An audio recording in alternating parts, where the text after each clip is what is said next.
दिल्ली में सरकार गठन से पहले ही सबसे बड़ा प्रश्न ये था कि दिल्ली का सीएम कौन होगा, बीजेपी किसके हाथ में दिल्ली की कमान देने वाली है। सीएम की रेस में कई सारे चेहरे हैं, जिसमें शामिल हैं रेखा गुप्ता जो महिला हैं और बनिया समाज से आती हैं। वहीं सूत्रों के मुताबिक आशीष सूद, जितेंद्र महाजन और राजकुमार भाटिया पुराने पंजाबी चेहरे हैं। पवन शर्मा और सतीश उपाध्याय ब्राह्मण चेहरा है और संगठन से लंबे समय से जुड़े भी हुए हैं। वहीं परवेश वर्मा है जो जाट चेहरा है और जाटों ने बढ़ चढ़कर इस बार बीजेपी का साथ दिया है। 10 में से 9 सीटें जाट बहुल सीटें थी जो बीजेपी ने जीती। वहीं सूत्रों के मुताबिक विजेंद्र गुप्ता और मोहन सिंह बिष्ट का नाम भी स्पीकर के लिए रखा जा सकता है।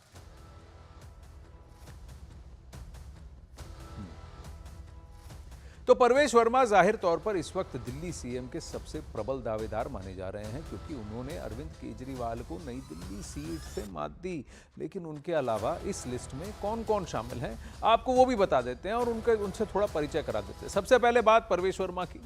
उनके साथ हैं मोहन सिंह बिष्ट, आशीष सूद, ये सब पुराने बीजेपी के नेता हैं और जिन्होंने बहुत ज़्यादा संगठन के लिए काम किया है। सतीश उपाध्याय भी उनमें शामिल हैं। रेखा गुप्ता है जो कि बनिया समाज से हैं, महिला चेहरा है।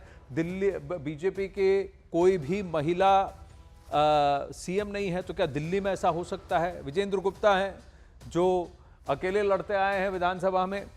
फिर वहीं बीजेपी के लिए जब विपक्ष में थे मनोज तिवारी, वो एमपी हैं। वीरेंद्र सचदेव जिन्होंने 2 साल से बीजेपी स्टेट लेवल पर उसकी अगुवाई की और कई सारा जो श्रेय दिया जाता है कि जो अंतर कलह होता था बीजेपी के अंदर दिल्ली बीजेपी में, वो इनके अंडर कम हुआ है और संगठन के तौर पर सबने साथ मिलकर काम किया है। मनजिंदर सिरसा जो कई साल से अभी बीजेपी में रहे हैं और दिल्ली में काफ़ी मेहनत की है उन्होंने, दिल्ली में और सिख समाज में अपनी दावेदारी प्रबल करने के लिए, और बीजेपी की बारी आए इस पर काम किया है। वहीं दिल्ली चुनाव का नतीजा आए हुए 9 दिन बीत चुके हैं, लेकिन अभी तक दिल्ली के सीएम के चेहरे का ऐलान नहीं हो पाया।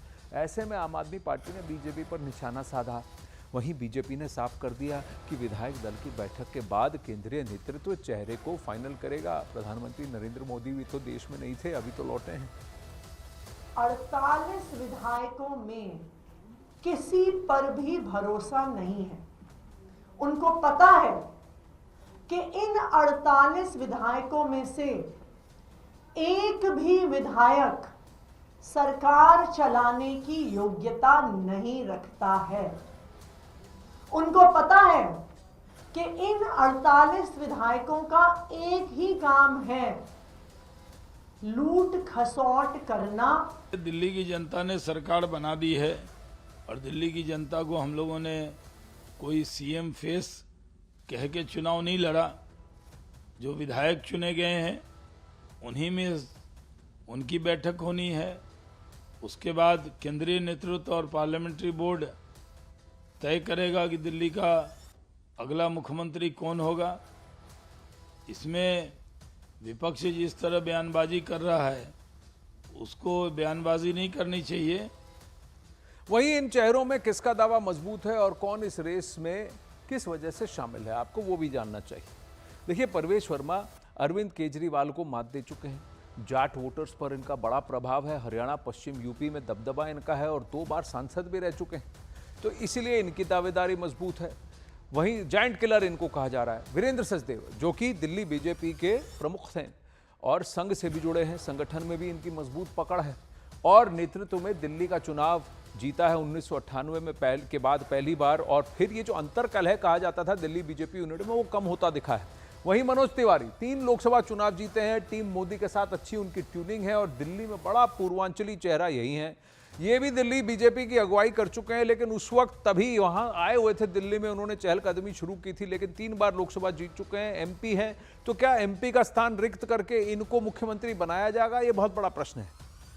वहीं और भी चेहरे हैं। मनजिंदर सिरसा देख लीजिए, तीसरी बार विधायक बने हैं। दिल्ली बीजेपी का सबसे बड़ा सिख चेहरा इनको देखा जाता है इस तरीके से, और बीजेपी के पूर्व राष्ट्रीय मंत्री भी रह चुके हैं। और मनजिंदर सिरसा ने बढ़ चढ़कर सिख समाज में बीजेपी के लिए काम किया है। अब वहीं शालीमार बाग से जीती हैं रेखा गुप्ता, दिल्ली महिला मोर्चा की उपाध्यक्ष हैं और प्रदेश बीजेपी की पूर्व महामंत्री भी रह चुकी हैं। बनिया चेहरा है। सबसे बड़ी बात, दिल्ली या एनडीए, बीजेपी और एनडीए की कोई भी महिला मुख्यमंत्री पूरे देश भर में नहीं है, जिसकी वजह से ऐसा भी कहा जा रहा है कि शायद दिल्ली में महिला चेहरा हूं मुख्यमंत्री।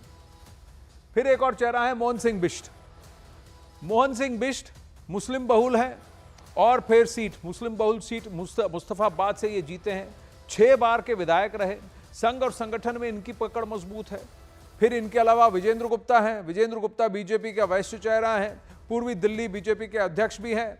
पूर्व दिल्ली बीजेपी के अध्यक्ष भी रह चुके हैं विजेंद्र गुप्ता, और दिल्ली में 2 बार नेता विपक्ष भी रहे हैं।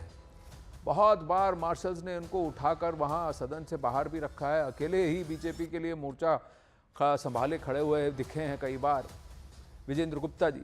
वहीं सतीश उपाध्याय जी बीजेपी का ब्राह्मण चेहरा है। दिल्ली बीजेपी के पूर्व अध्यक्ष ये भी रह चुके हैं। प्रशासनिक अनुभव भी इनको है और संघ के साथ इनकी करीबी का बताई जाती है। वहीं आशीष सूद भी हैं। आशीष सूद दिल्ली बीजेपी का पंजाबी चेहरा है। दिल्ली बीजेपी के पूर्व महासचिव हैं आशीष सूद। गोवा के प्रभारी रहे।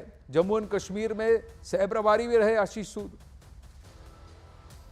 तो क्या संगठन के काम के लिए और जो संगठन से जुड़े हुए हैं, साथ में संघ में भी उनकी बात चलती है, ऐसे किसी चेहरे को दिया जाएगा, या जो प्रबल दावेदार है, एक समाज जिसने बढ़ चढ़कर आपको सपोर्ट किया है, दिल्ली में काफ़ी इंपॉर्टेंट है, फिर आगे जाके आपको चहलकदमी पंजाब की ओर भी रुख करना है, तो क्या जाट समाज वहाँ कंसिडरेशन आता है कि नहीं?